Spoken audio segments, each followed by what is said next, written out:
Hi guys. So, hopefully you're doing well today. Yesterday we finished the biology of a cell and today we are going to dive into genetics. Nevertheless, we will start usually with the introduction and then we will move further with the core. Okay, so there are some quiz questions prepared during the introduction as a recap of the knowledge we already gained throughout the course. So, do you have any questions before we start? No? Can we start? Okay. So, Misato, please, can you read? Yes. Which structure is responsible for carrying out protein synthesis in prokaryotic cells? A. Endoplasmic reticulum. B. Mitochondria. C. Ribosome. D. Nucleus. Okay, let's have a vote.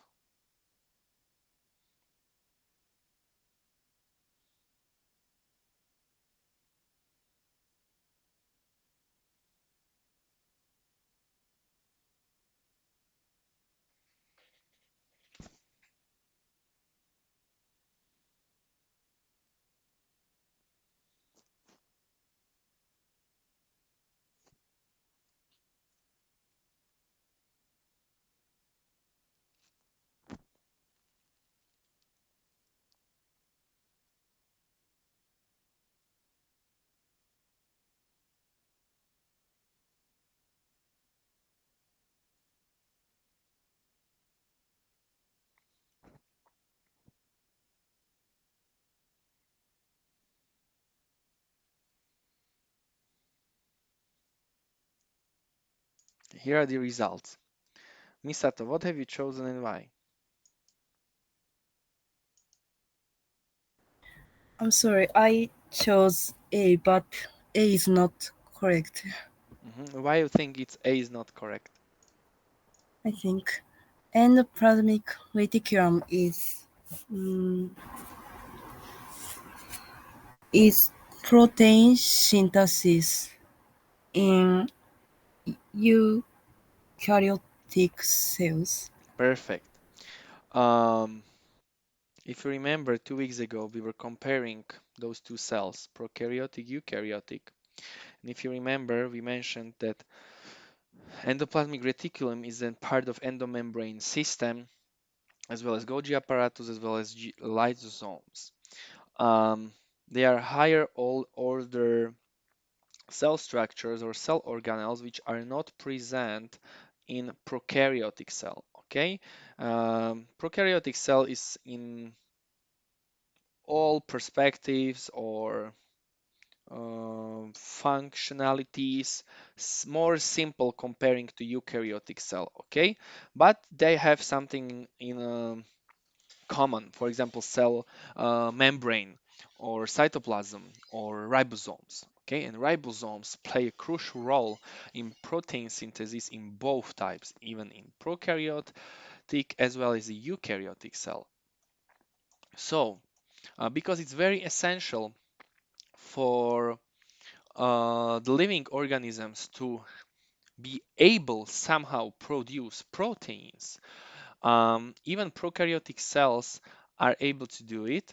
However, they are doing it via ribosomes because endoplasmic reticulum is something or structure typical for eukaryotic cells. What about mitochondria? Why are mitochondria are not correct in this case, in this question, guys?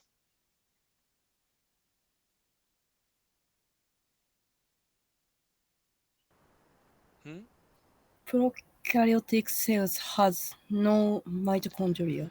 Perfect, because based on endosymbiotic theory, um, mitochondria were once independently living prokaryotic cells, okay? And the eukaryotic cell ancestor then engulfed the mitochondria and they became they became an organelle or living, began living inside the eukaryotic cells.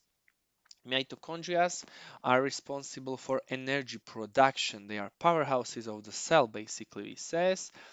And as well as chloroplasts, they were engulfed via ancestral eukaryotic cells, and now they are living, or they are part of eukaryotic cells, basically. What about the last one, the D option, nucleus?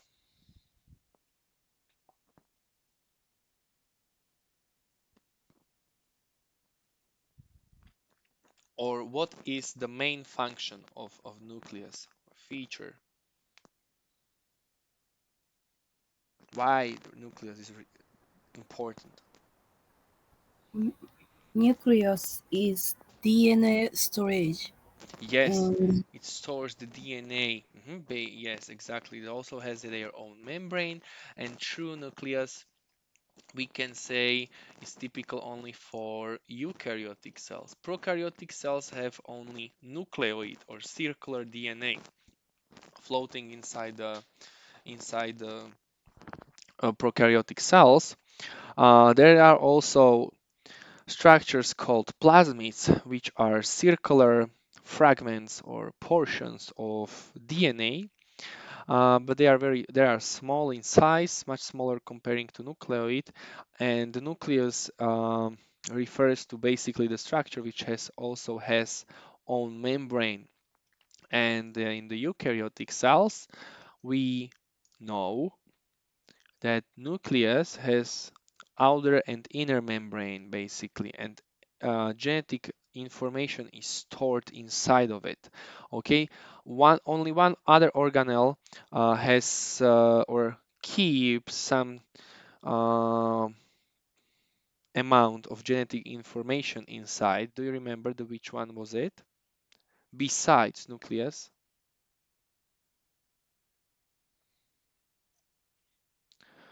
which other organelle in eukaryotic cells contain DNA inside? Mitochondria. Perfect, Sora. Great. Thank you very much. Mitochondria have their own DNA as well as ribosomes. Okay, they have also their own ribosomes, and they are inside the matrix. Okay, so the space inside inner mitochondrial membrane. Very well.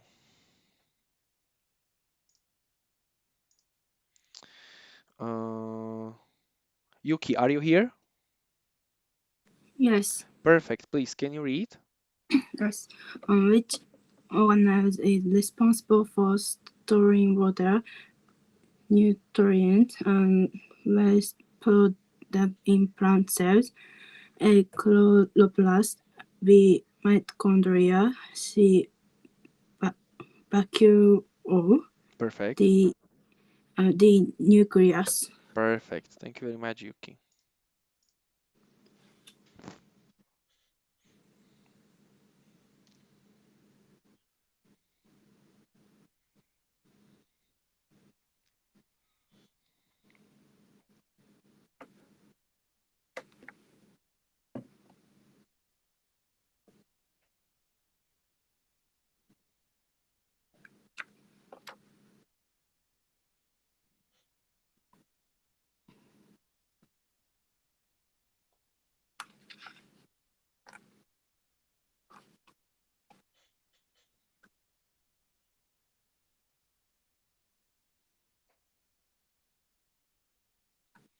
Two more people.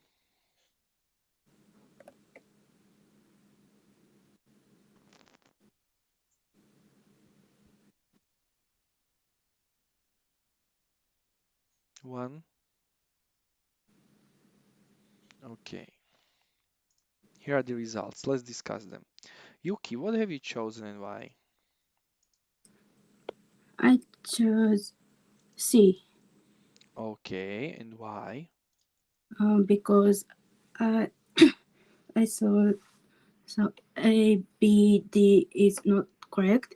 Mhm. So Okay, okay, so let's propose that the vacuole is correct option. Mhm. So, guys, first of all, discuss why chloroplasts are not correct regarding our question. What do you think? What's wrong? Or for what chloroplasts are responsible for? chlor. Sorry. Anyone? Anyone? Go on. Go on, Yuki. Okay. Chloroplast produce uh, energy. Mhm. Uh, light light light energy. Sun.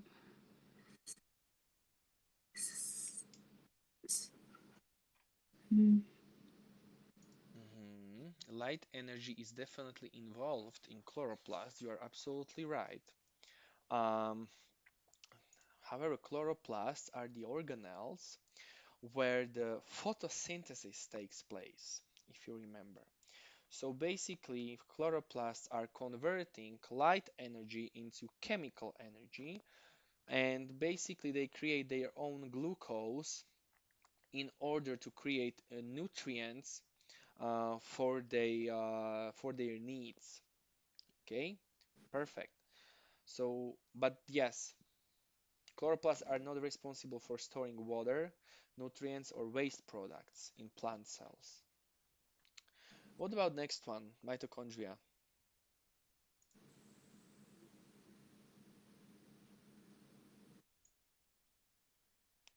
For what are the... Yeah, go on. Mitochondria's main feature is produce energy. Perfect. Perfect. They produce a lot of ATPs. They produce a lot of energy. They are powerhouses of the cell. So their main feature is definitely not storing water, nutrients, and waste products. What about D? Just recap from previous one.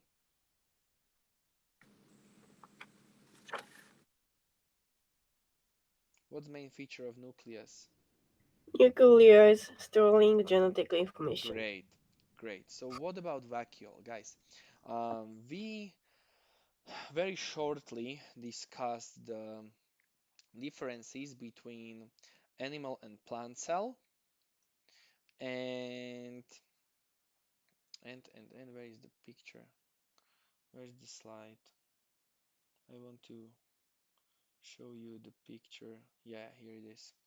Okay, so differences between animal and plant cell. Okay, we very marginally mentioned that, for example, differences that plant cells do have cell wall, and they also have or contain chloroplasts, which are not present, for example, in animal cells. However, mitochondria are present in both. Another organelle which is present in plant cell are vacuoles. Okay, vacuoles are responsible for storing water, nutrients, and waste products. And it's basically a large membrane-bound sac that occupies a significant portion of the plant cell's interior or inside of the cell. So if we just a little bit zoom in, we see how does it look like. So it's like an organelle fluid with some liquids, basically. Okay. What we know, sorry, what can be new for you that the bigger and or the older the plant is, the bigger the vacuoles are inside. Vacuoles are also responsible for a water balance inside of a cell. So when there is a water abundance or basically plenty of water, the vacuoles can get bigger, so they enlarge themselves in order to keep the plant's structure and the plant cell's structure and to keep the rigidity of the plant basically. So they maintain turgor pressure and they regulate the water content inside the plants basically. Okay, so its storage The vacuoles storage the waters, ions, amino acids, various substances, and also the nutrients, and they contributing basically to the structure of plants and the rigidity. Okay, so please remember that. If you still haven't had enough time to watch the very nice video I uploaded comparing those two types of eukaryotic cells, please do it. Okay, it will be helpful. It's very short, so I think you can have time for that. Okay, now please, can you read? What is the main function of phospholipids in both plant and animal cells? A. Energy production. B. Regulation of gene expression. C. Protein synthesis. D. Formation of the cell membrane. Thank you now.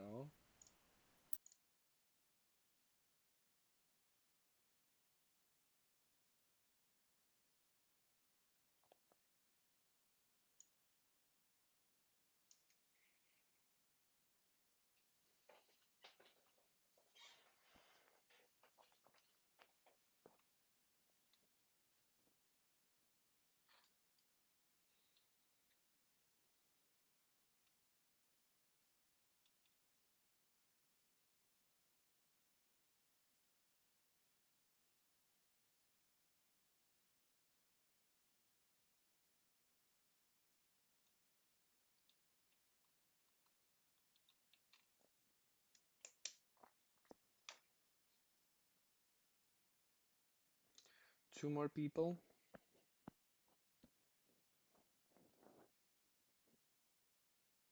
Okay, so now why have you chosen D and not the other options? Let's propose D is Because correct. Go on. um, energy production and A and B and C is not correct. Hmm. So I chose D. Okay, why or which organelle is responsible for A? Mitochondria. Okay, C. Ribosome. Okay, guys. And B is can be something new also for you. Regulation of gene expressions is something we haven't discussed and we also not be discussing because it's for a higher level of medicine studies. There are things such as transcription factors, for example, the factors um, which can influence or affect the gene expression basically. We call them transcription factors.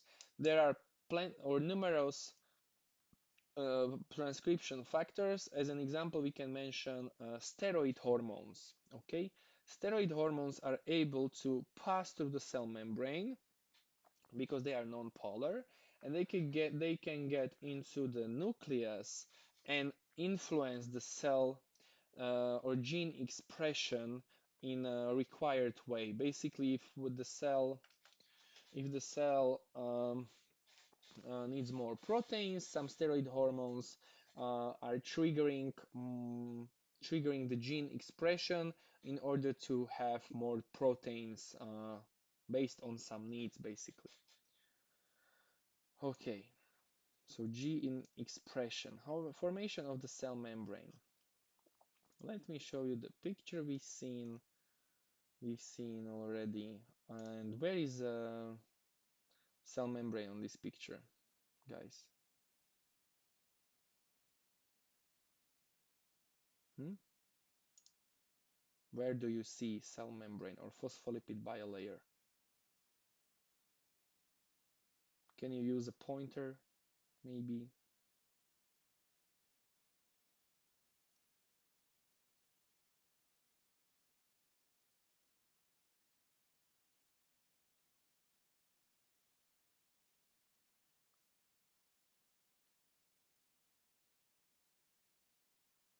Now, please, can you use a pointer and to point out the okay, you already did that. Okay, I see. Perfect. I don't know who did that, but I see the lines. Sorry, I haven't seen them before.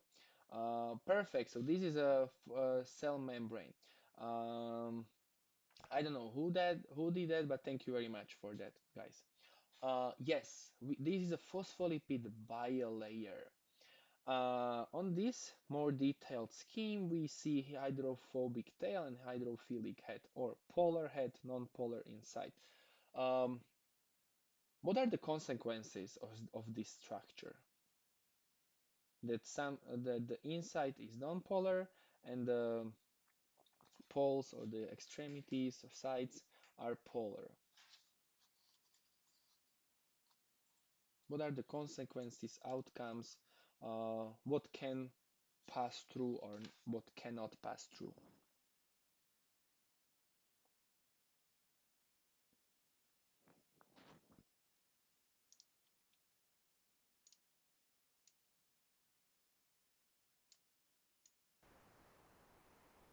An ion and polar molecules cannot pass through. Perfect. Ions or polar molecules cannot pass through. We mentioned an exception that water, even though it's polar molecule, can slowly pass through the cell membrane, as we discussed during osmosis, if you remember. But bigger polar molecules like amino acids or glucose cannot freely pass through, okay? So glucose need kind of transporter or carrier to get it from one side on the other side of cell membrane because it's large and polar molecules, a molecule which cannot just pass through the cell membrane.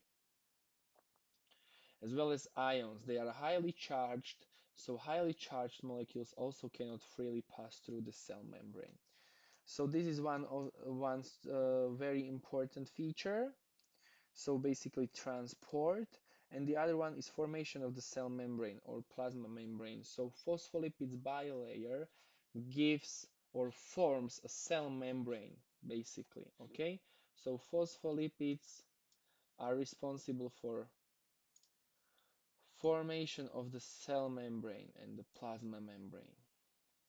Okay, do you remember the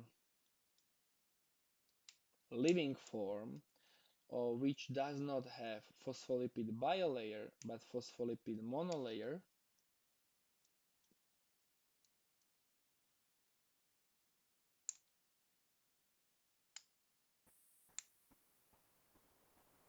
Archaea and bacteria. Archaeas. Okay, archaeas. Only archaeas, bacterias. Uh, so far, what is known, all of the bacterias have phospholipid bilayer.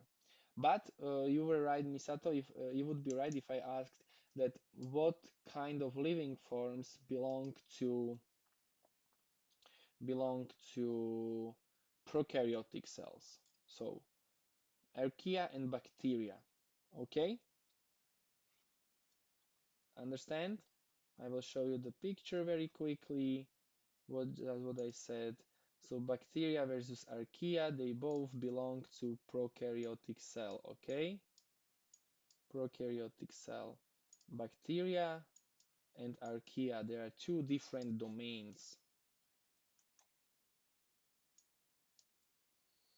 Okay.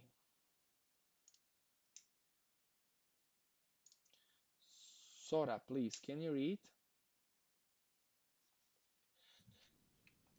What is the main biological process that occurs in plant cells responsible for converting light energy into chemical energy in the form of glucose? A. Cellular respiration. B. DNA replication. C. Photosynthesis. D. Protein synthesis. Thank you very much, Sora.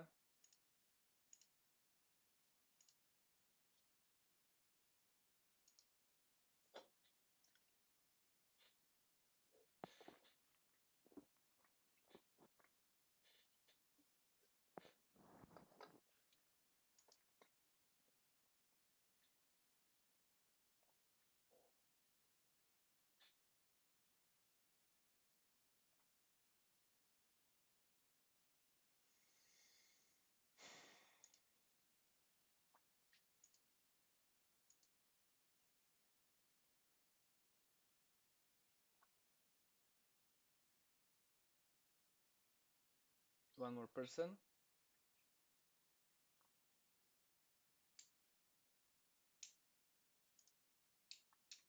Perfect. So, here are the results. Let's discuss. Sora, what have you chosen and why? I chose C. Okay, so let's propose C is correct. Why you think C is correct, Sora? I focus on in plant cells and light energy. So Okay, photosynthesis is to get light energy, then make energy. So I choose C. okay, very well. Do you remember what organelle or in which organelle photosynthesis takes place? Anyone?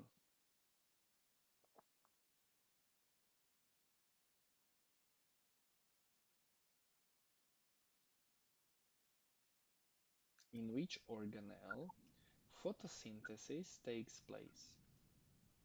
Chloroplast diet. Perfect.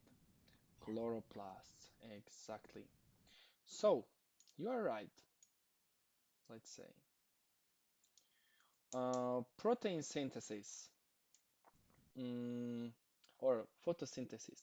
Guys, have you seen already the equation of photosynthesis? What's the equation of it? I will write it here. Okay, so we have two 6 CO2 molecules plus 6 H2O or water molecules plus light energy, and that gives us one molecule of glucose plus 6 molecules of oxygen. So this is basically it. Okay, if you see here, this is the equation of photosynthesis. This is the equation or the process which undergoes or is happening in chloroplasts. Light energy plus 6 molecules of water plus 6 molecules of CO2 gives us 1 molecule of glucose. This is a formula of glucose, chemical formula, and 6O2 or oxygen. So basically, we convert light energy into chemical energy, what is in our case glucose, and glucose is then utilized as a nutrient for plants. Okay? Um, if there um, let's say like the glucose is produced during the photosynthesis, yes, and it serves as a source of energy, so basically as a nutrient, and it's essential for various types of cells processes or cellular processes or needs basically. However, if the requirements are not so high in some time, the glucose can be stored as starch. Do you remember what the starch is? We were discussing starch. Basically, it's a storage form of glucose. So we have more molecules of glucose in line. They are bonded together chemically, and we have more molecules of glucose. We have starch. We can find starch in potatoes, rice, oats, and so on. Okay? And also plants are able to store glucose for for a future needs or later use in form of starch. Okay so far? Yes? Okay, perfect. So if we discuss the what is the main biological process that occurs in plant cells responsible for converting light energy into chemical energy in the form of glucose? Definitely photosynthesis is the right option. Protein synthesis is very important, but it has like no role in regarding light energy into form of glucose, as well as DNA replication. When is DNA replication relevant? For what process or phase or something? What do you know about DNA replication? When does it take place?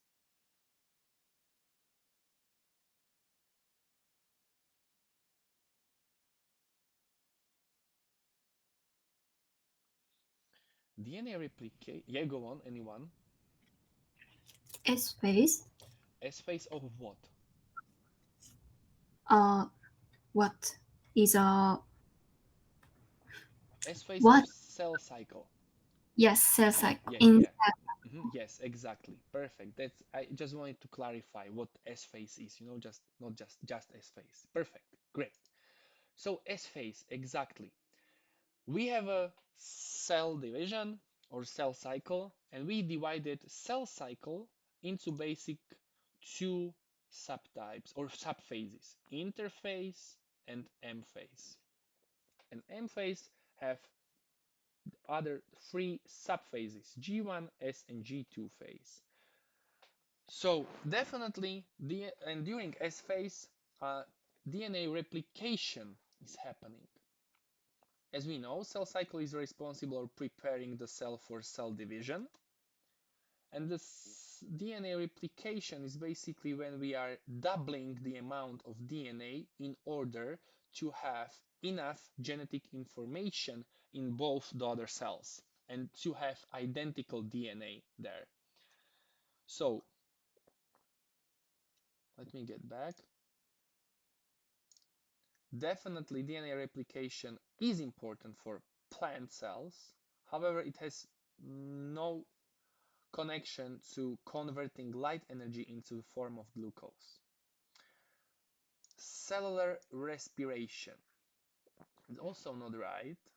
However, do you remember which step was the most efficient regarding producing energy from cellular respiration? We discussed basically three steps.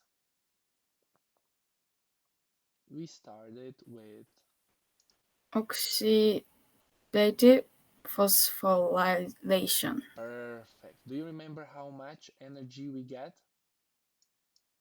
30 to 38 Yes, ATP. perfect. It depends. Even 29, some sources are stating, but very good.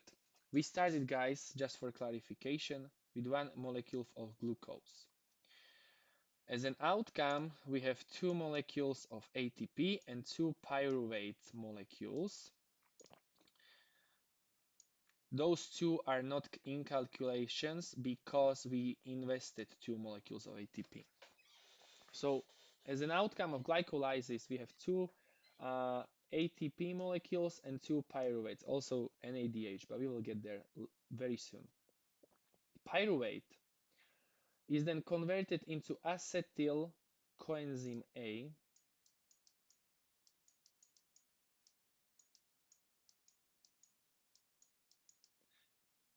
which then steps into and enter the Krebs cycle. As an outcome of Krebs cycle, again, we have only two ATPs, some molecules of NADH and FADH. And then the outcomes, as an NADH, outcomes of citric acid cycle or Krebs cycle steps into the oxidative phosphorylation, where oxygen is involved and ATP synthase involved. And in this step, we produce 30 to 38 ATP molecules. So it's much more efficient comparing to the previous two steps, where we had just in both for two molecules of ATP. And it's only because oxygen is involved oxygen is involved and ATP synthase is involved. So we produce a lot of ATPs. Okay, perfect. You remember a lot, guys. That's great. That's very great, really. Okay, so if you haven't seen this equation, please try to write this down because this is very simple equation and many times you will be asked for to know it. Okay, so 6CO2 plus 6 H2O or water, 6 molecules of water plus light energy gives us 1 molecule of glucose plus 6 molecules of oxygen. Okay, you can take a screenshot if you want, and we are getting further now. Satsuki, please, can you read? What is the main biological process that occurs in both plant and animal cells, involving a series of events that lead to cell growth, DNA replication, and cell division? A. Cellular respiration. B. Photosynthesis. C. Cell cycle. D. Protein synthesis. Thank you, Satsuki.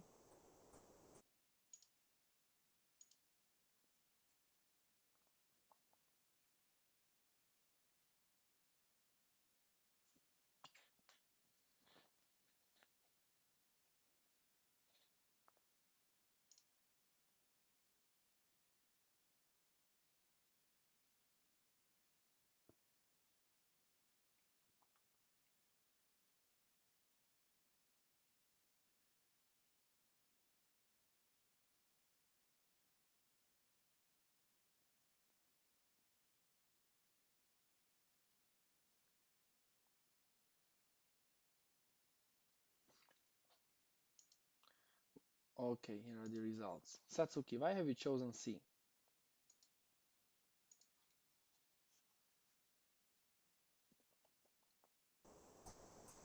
Because in cell cycle, these series of events occurs. Yes, exactly. So during the cell cycle, uh, events such as cell growth, DNA replication, and cell division take place. Mhm. Do you remember in what phase the cells grow mostly?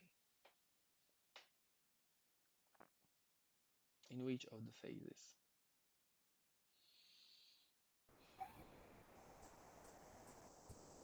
Show you G, the.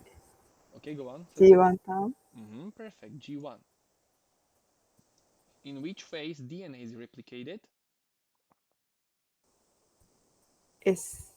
Perfect, in S phase. And during G2, there is another growing of the cell and preparation for mitosis. So basically, uh, the organelles are synthesized, or the proteins the necessary for the organelles to have enough organelles and the sufficient amount of everything in both daughter cells, but is basically um, preparing for mitosis or cell division.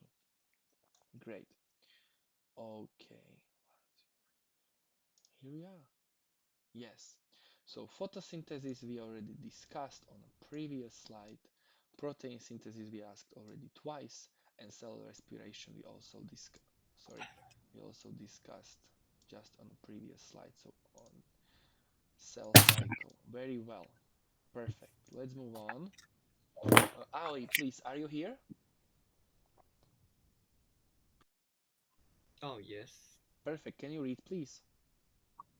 During which phase of mitosis do the chromosomes line up at the center of the cell?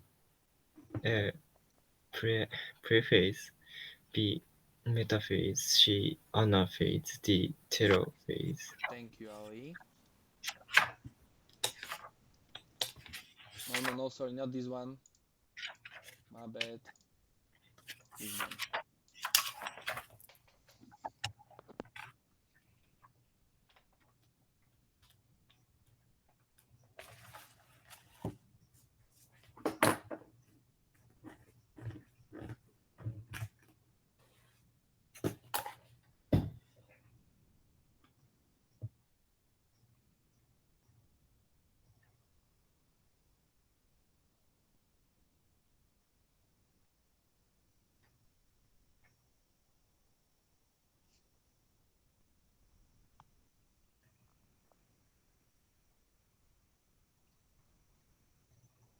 One more person.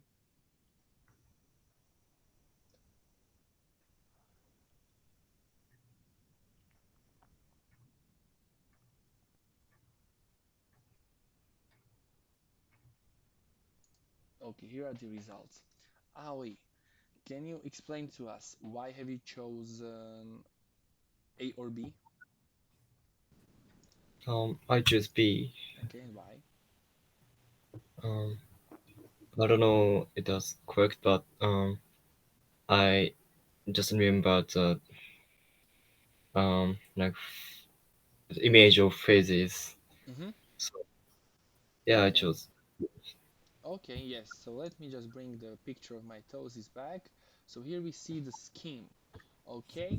So during a prophase, we see that the chromosomes are condensed and creation of mitotic spindle is happening, and also the the um, the nuclear membrane is disappearing slightly. Okay, and during a metaphase, chromosomes are maximally condensed and aligned on the equatorial plane. During a metaphase, it was first discovered and visible under microscope how do the chromosomes look like. Okay, so we see they have two chromatids, each of the chromosomes, so they have sister chromatids basically in their structure, and they are aligned in the equatorial plane. Okay, um, so prophase can be correct regarding our question. Metaphase is the correct answer. And let's discuss the other two phases which were in the options. So anaphase. What is basically going in anaphase? We have two chromatids. We have two chromatids, and in the chromosome, and they are separated and going pull apart to the opposite poles via mitotic spindle fibers. So basically only one chromatid is on the one pole and the other one is on the other pole basically. And during the telophase, the chromosomes are decondensed again, and the new nuclear membrane is newly created, and as a part of cytokinesis, um, the, the cells are basically dividing in the spot where the chromosomes were aligned. So exact basically in the equatorial plane, the the last part of the mitosis, which is cytokinesis, takes place. Some sources are referring the cytokinesis is just individual phase. Some sources um, claiming that the cytokinesis is part of telophase. So depending on the resource. However, basically, if you are familiar with the process, you understand it. That's the main thing we are dealing with. Okay, so most of you went for correct option, which is metaphase. So that's absolutely great. Okay, let's have a next one. Shoko, please, can you read? During which phase of meiosis do homologous chromosome, chromosomes pair up and exchange genetic material? A. Prophase 1, B. Metaphase 1, C. Anaphase 1, D. Telophase 1. Thank you, Shoko. Let's have a quick poll.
One more person.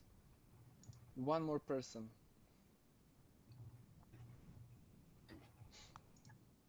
Okay, so here are the results. Let's discuss them. Shoko, what have you chosen? I choose B B. You went for metaphase. Why you think metaphase? because A is just condensed chromosome and C is chromosomes are separate each side. So I choose B because when in the metaphase, chromosomes are lined up in the center. So I choose B. Okay, okay, guys. So meiosis. Let's suggest that metaphase is right. Okay. So, um, how do we call the exchange of genetic material in the meiosis? We mentioned this term many times yesterday, and we emphasized and really stressed out this term. Do you remember? The abbreviation would be CO from yesterday. Crossing over. Perfect. Crossing over. What's going on in the crossing over? As we remember, yesterday we saw meiosis starts as a usual mitosis, so with interphase. There is a G1S and G2 phase. And there was this thing, crossing over. What does it mean? Pairing of homologous chromosomes. What is important to mention? That if we have two chromosomes, one from a mother, one from a father, and we have crossing over, the result is looking like this basically. Okay, crossing over do basically this. It exchange some part of chromosomes or homologous chromosomes in order to increase variety and diversity in the offsprings. Okay, so that's why all of you have probably the such unique genotype and the combinations of genes which was not uh, so far or yet in a human history or the genome history, let's say. Okay, so this is the reason. So the probability that some of you have similar or um, some of anyone on the world has the same structure of gene with someone else is almost practically zero, just because of crossing over. Um, the next up or following phase, metaphase, also align or is very similar to mitosis metaphase, where the chromosomes are aligned in the equatorial plane. Anaphase is a little bit different because separation of homologous chromosomes, not just chromatids, but all double chromatids chromosomes are going from to the one or the other side. As an outcome, we have two haploid cells. Two haploid cells, basically uh, 23 chromosomes with two chromatids. Okay, so what is the correct option if we see it one more time? Prophase 1 is correct answer. Perfect, exactly. Prophase one. So metaphase is not, anaphase as well, telophase as well. Let's do the one more and then we will have a break, okay? And we will finish the intro. Mona, are you here, please? What is the main difference between meiosis and 1 and meiosis 2? A. Meiosis 1 involves the separation of homologous chromosomes, while meiosis II involves the separation of sister chromosomes. B. Meiosis I produces four haploid daughter cells, while meiosis II produces two haploid daughter cells. C. Meiosis I is responsible for the production of gene gametes, while meiosis II is involved in growth and tissue repair. D. Meiosis I occurs in somatic cells, while meiosis II occurs in reproductive cells. Thank you, Mona. Let's do a poll.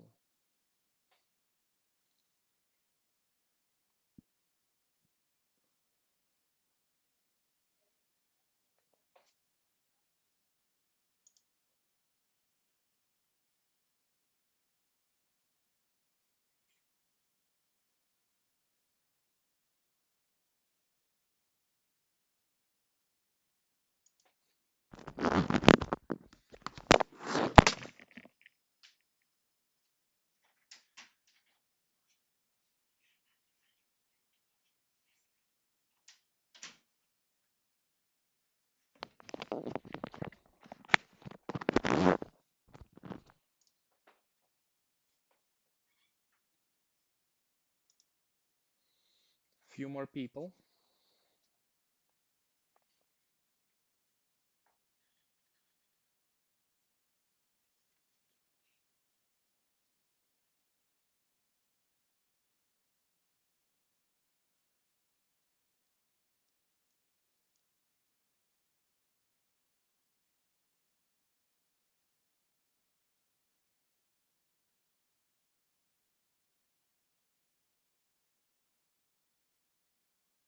One more.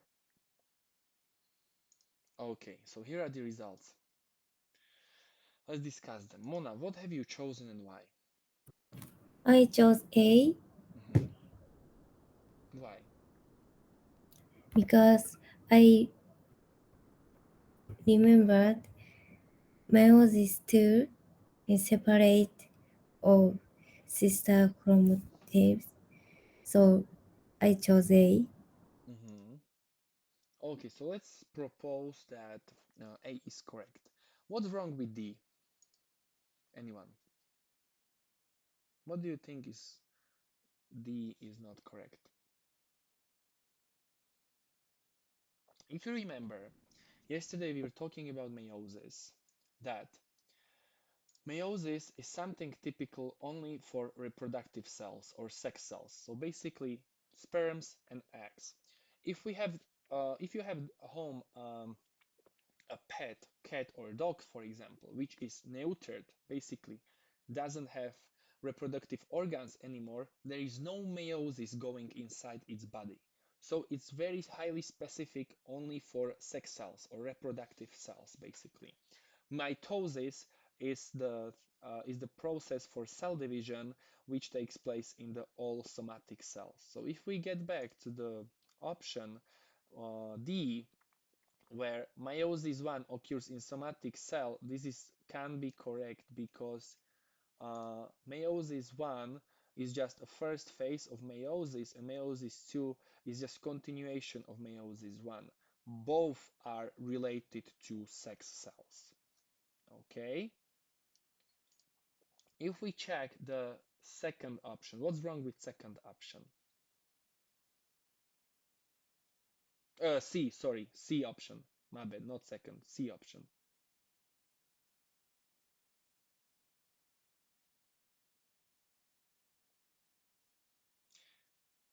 Growth and tissue repair.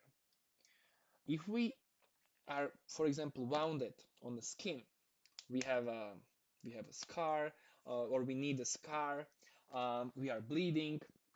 Basically, repairing mechanisms are involved, and mitosis again will be involved. Why? Because, for example, here on a tissue which is injured, there are no reproductive organs or no reproductive cells or sex cells, so there is no meiosis involved. Okay, so only somatic cells are here. So only mitosis can occur during growth or tissue repair. Okay, understandable so far? Perfect. B. Meiosis 1 produces 4 haploid daughter cells, while meiosis 2 produces 2 diploid daughter cells. This can be correct because the calculations doesn't fit. As an outcome or result of meiosis 1, we have 2 haploid cells. So basically we have 23 chromosomes with 2 chromatids. Okay, so outcome of meiosis 1 is already we have 2 haploid cells. And outcome of a meiosis 2, we have 4 23 chromosomal cells with just one chromatid. Okay, so there is a separation of chromatids during meiosis 2. So if we get back,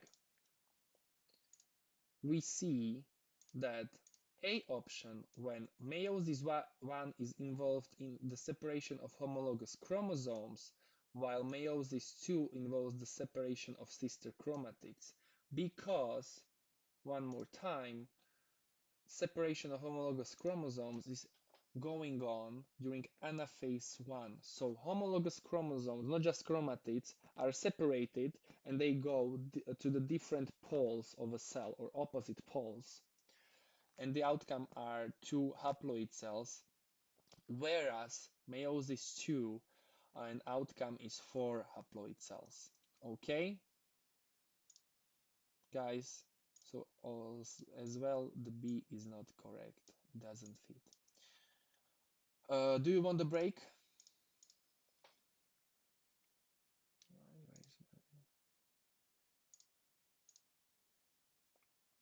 Okay, so most of you would like to have a break, or all of you. So let's meet at 18:18. Okay? 10 minutes. Perfect. See you.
Hello, everyone.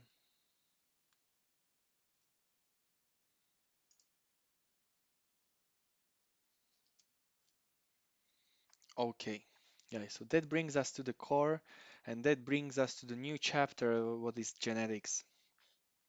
So, we will start again now more active approach.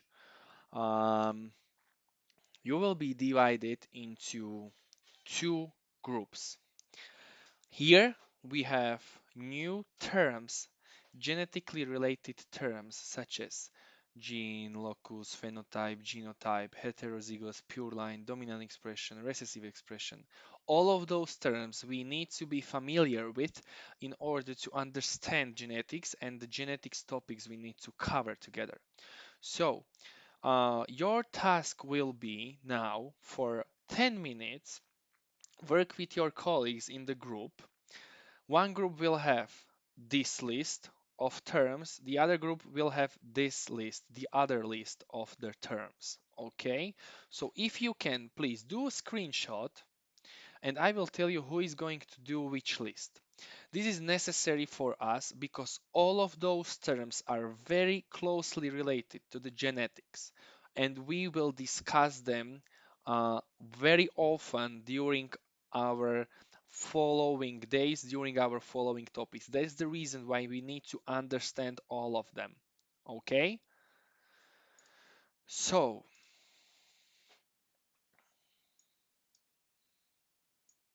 let's do it like this.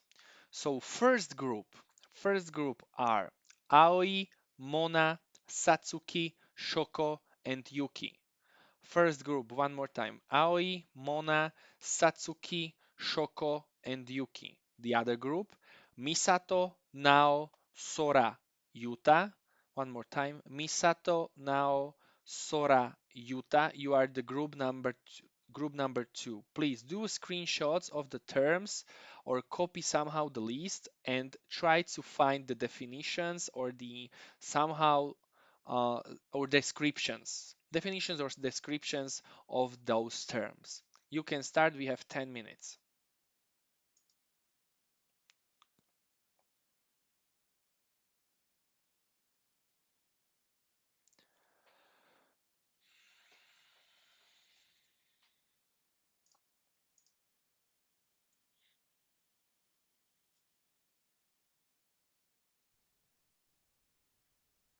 Guys, do you know which group you are? We search and describe Yeah, uh, yeah, but if you know which group you are group one, number one, number one. okay? Perfect, great.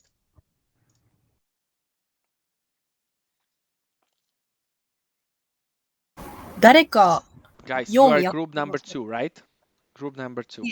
Group 2. Okay, Yes. perfect. So you can continue. I'm just checking whether you know which group you are. Perfect. Go on. Okay.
見えないんだけど、いや、なんか、どこにあるかわかる？やってない。あ、共有しようか、LINE で。あ、来た来た。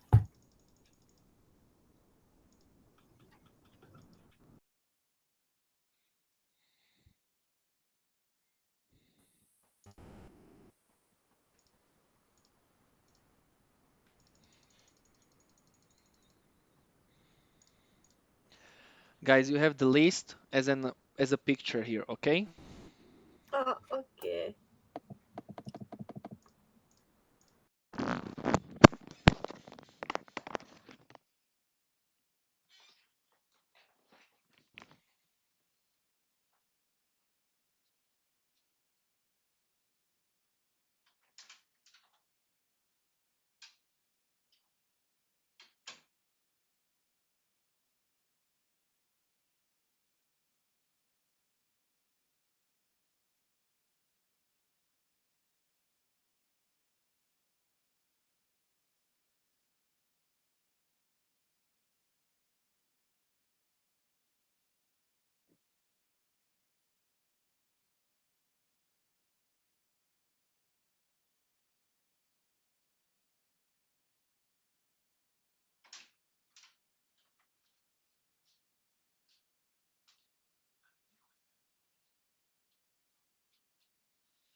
Guys, are you done or would you like to have more minutes? Yes, I would like to have. No, I don't want.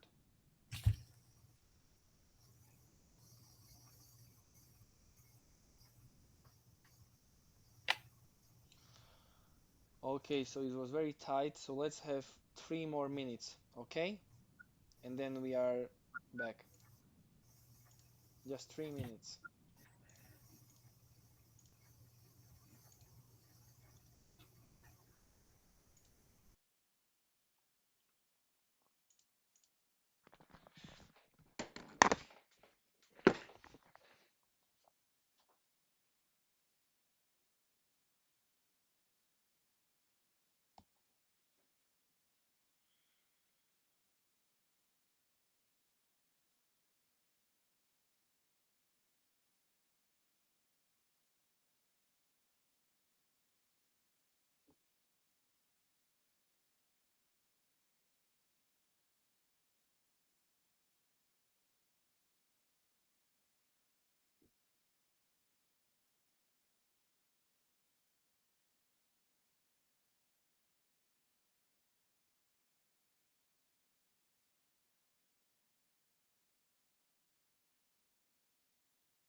Okay, guys, so let's get back to the main room and describe and discuss and to find out the definitions of the terms. Let's start the first one, gene. What is gene? Gene. Genes are genetic information stored in DNA. Perfect. Yes. So basically, we can divide gene in two perspectives. From the perspective of classical genetics, the carrier of information, the gene is a carrier of the information about a specific trait. From the perspective of molecular genetics, it is a segment of DNA encoding a specific protein. Okay, basically, this describes the same thing. What is, but very important to mention, is difference between gene and allele. Have you found that what allele is? Some of you. Allele is an variant of a specific gene. Let me explain that. All of us have some color of the eye. Okay, so our eye color is encoded via one gene. For example, my eyes are brown. Some of yours maybe are blue, green, or different shape of or different shade of brown. And the same gene encodes the color of my eye as also of the person who has, for example, green eyes. Nevertheless, he has a different or she has a different variant or allele of that gene. So that's why our colors are different. Okay, so allele is a variant of a specific gene. Understandable so far? Perfect. So we know now what is gene and now also understand the difference between allele. What is locus? Locus is the location of the gene on the chromosome. Perfect. So imagine we have like DNA strand, it's very long, and on one specific spot, the gene is located. So this is basically locus is a location or specific location of a chromosome. In on a chromosome for specific gene. So specifically one gene is located somewhere in the chromosome. Let me show you the picture. It will be, I think, easier to draw that. So here we have a chromosome, and here we have one specific gene, for example, for the color of the eyes.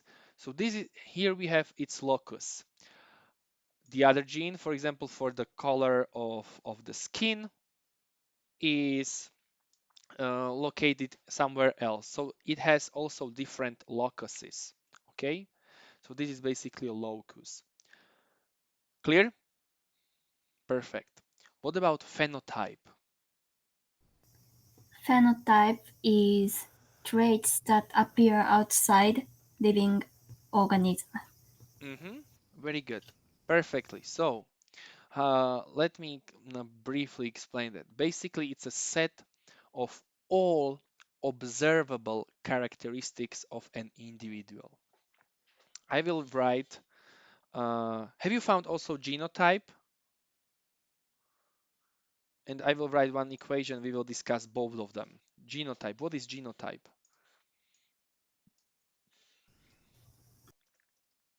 Genotype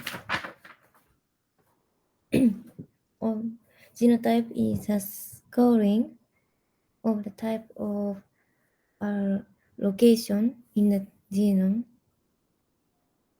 Uh, It can be uh-huh. sorry, it can be represented by symbol. Oh, yes, more or less. So we are getting closer. Very good. Thank you, Mona. So basically, genotype is the set of all genes of an individual. Okay, both dominant, recessive, and specific trait is influenced by only one gene. So all genes inside our cells, inside our bodies, are basically genotype. Okay, now let me describe the equation and differences between phenotype and genotype. Um, do you understand the word environment? Environment is basically what is surrounding us. For example, I'm now in my home office room. So my environment of home office contains table, laptop, shelves, windows, doors, walls. So this is my environment. This is my working environment currently. So what surrounds me basically. If we are going to the cellular perspective, we can say that the cell is surrounded with another cell. So extracellularly, we have extracellular environment. So it contains of other cells or um, for example, some tissues, blood vessels, and so on and so on and so on. Basically, what we want to emphasize that, or via this equation, that not everything is genetically determined. What is meant by that? If we have two, very hypothetically, if we have two identical twins, like absolutely identical regarding the genotype, all genes would be identical. They would be basically clones, and you would put one of that individuals into one environment or one kind of environment and the other one to the other environment, the phenotype or the observable or seeable characteristics would be different. What can it be? Let's imagine we have, or I have like my clone here, like two Samos are sitting just right here, and you would put Samo one into the, for example, farmland environment, and I would stay here. If we met, for example, in 10 or 20 years, we would be not in that identical. How? Our phenotypes would be different. As an example, the the other one on the farmland would need to work manually. For example, more manually than I have to. He would need a lot of strength, for example, um, on a farm duties. So, for example, his forearms would be bigger, okay, because environment influenced his phenotype. So that would be one difference, okay? So for example, forearms would be bigger. He would be also more masculine because he is more used to work physically, and that's because he was in different environment, okay? There was a study already 10 years ago, if I'm not mistaken, where they checked the manifestation of genetically determined or bonded or related disorders. And they found out that even though, for example, in your family tree, the presence of one disease could be like very, very high, that grandmother, grandfather, mother, and father would suffer from the same disease, it's not 100% certain that even the offspring as an individual would suffer from that disease. Why? Because environmental factors influenced his health. Okay? So not everything what is written in your DNA or in your genotype has to also manifest. This is the reason of genotype and phenotype. Genotype plus environment makes up phenotype. That's who we are basically. Okay? Do you understand the differences between those two things, guys, so far? Yes? Perfect. Okay. Let's move. We will do it till homozygous and then we will change the second group. Okay, so two more. Polygenic. What is it, polygenic?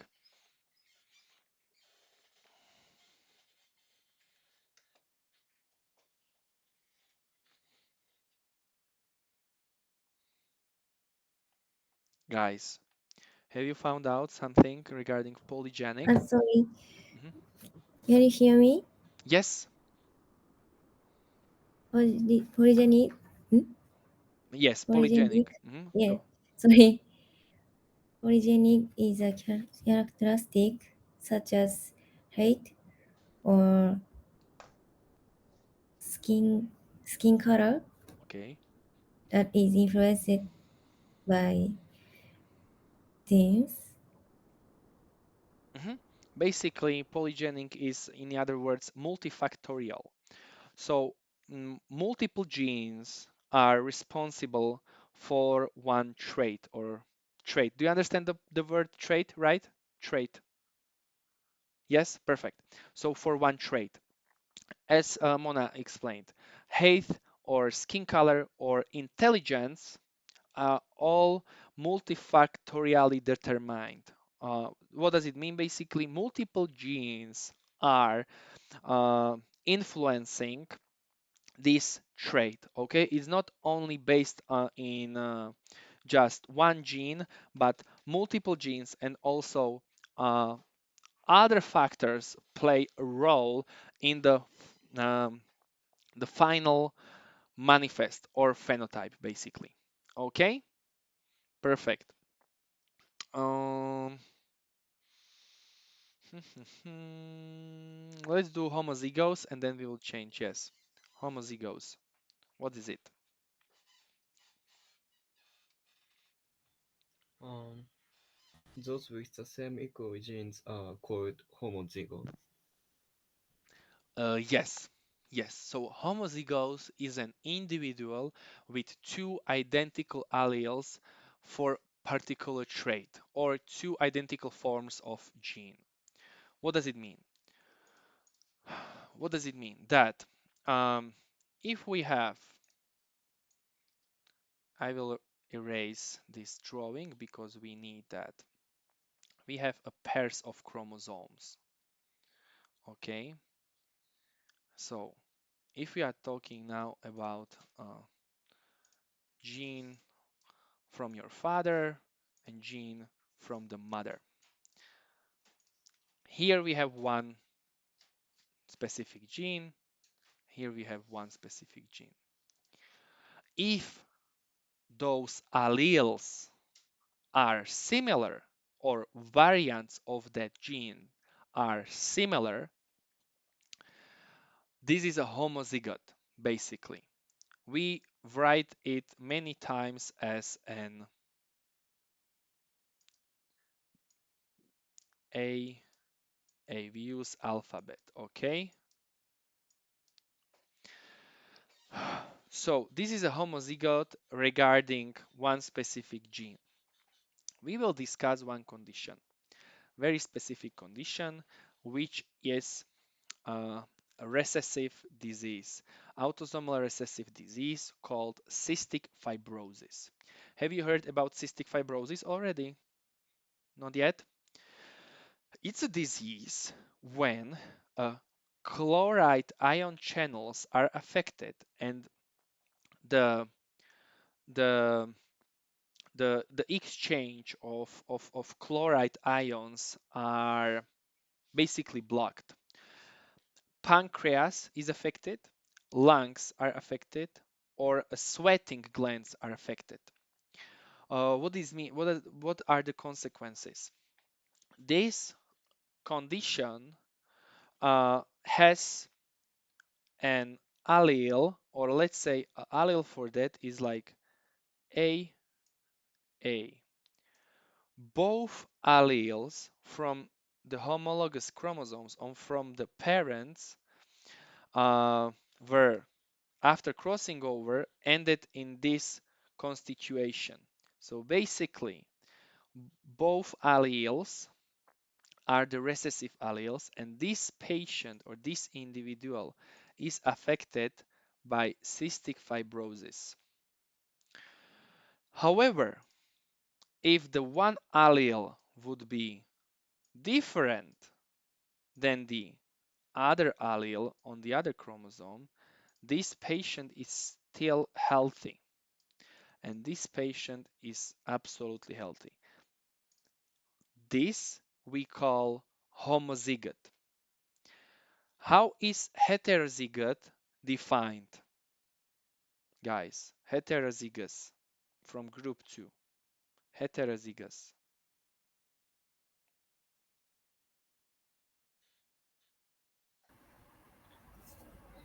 Heterozygous is non-identical alleles. Perfect. So an individual has two different alleles for a particular trait. So on this picture or on this drawing, we see one homozygote and other homozygote as well. However, or they are homozygotes because their alleles are same. Yes, but this one is dominant. And if now we are talking only about cystic fibrosis, so this patient would be healthy, and this one as well, because the cystic fibrosis is a condition where the individual has to have two recessive alleles, or let's say two sick alleles, in order to manifest the disease. Okay? And heterozygote, as you said, thank you, Misato, is an individual with two different alleles for particular trait. So on one chromosome here, we have a different allele than on the other chromosome. And this patient would be still um, healthy if we are talking about the gene which encodes chloride channels or cystic fibrosis. Okay, we will get there. We will get there to cystic fibrosis and these encodes. What I want to emphasize is that what is homozygote, what is heterozygote, and dominant and recessive we will get very, very soon, even I think yes today. So when two alleles of an individual are identical, we call it homozygous. If two alleles are different in an individual, we call it heterozygous. Okay? So this is a difference. And allele is nothing else as an specific variant of a gene. Okay? Understandable so far? Perfect. What is pure line, guys? Mm, Pure pure line is the trait of interest will be same as the parent. Yes, exactly. Pure line is an, let's say, a set of organisms crossed in a way to have the same traits in each generation. So the same trait occurs in the same generation, in the different generations. So it's a set of homozygotes. Okay, so basically the alleles are always the same. They are not changing. Um, it was known long before of the genetics, basically pure line. We will discuss pure lines during Mendelian genetics. Okay, so this was the or Mendelian genetics or Mendelian laws are the base or the trigger point where does the genetic started, like basically. So, perfect. What about dominant expression? Dominant expression is there is a characteristic that the trait is likely to appear. Yes, exactly. So if we have an allele, dominant one will manifest or likely appear. How this is uppercase letters, how we draw that how we write it in genetics.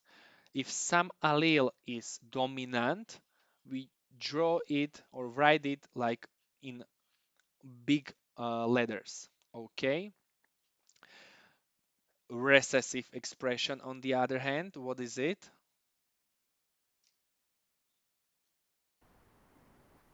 Recessive expression is that difficult to appear. Perfect, exactly. So recessive expression of an allele appears only when present in both copies. So basically, we need two alleles of one gene to be present in order to manifest or appear this sign.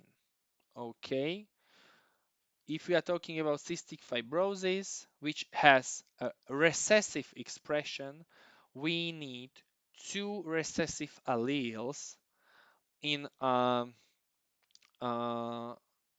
two recessive alleles of a gene to express or to manifest the disease. Okay, so that was the case. That was our case we were discussing a few minutes ago.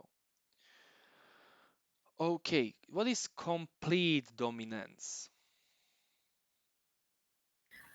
Complete dominance is a form of dominance in a heterozygous condition wherein the allele that is regarded as dominant completely masks the effect of the allele that is recessive. Perfect, great. So we will get there very soon in Mendelian genetics, but basically what we can say is now very nicely explained that only dominant allele is expressed and absolutely hides or masks the presence of another allele or this recessive allele in our case. Okay, so if we, for example, have a, I will just make it up. Okay, if we have a plant now, let's have a plant who has a green color, and this green color is the expression of a dominant allele, the genotype of green plant would look like AA, even for the if the genotype of a plant is big A, the flower or the plant would be green, but also it would be green even though when we have A and lower A. This is a dominant expression that this trait is expressed dominantly. However, if we would have, no, I would use different color for lower A.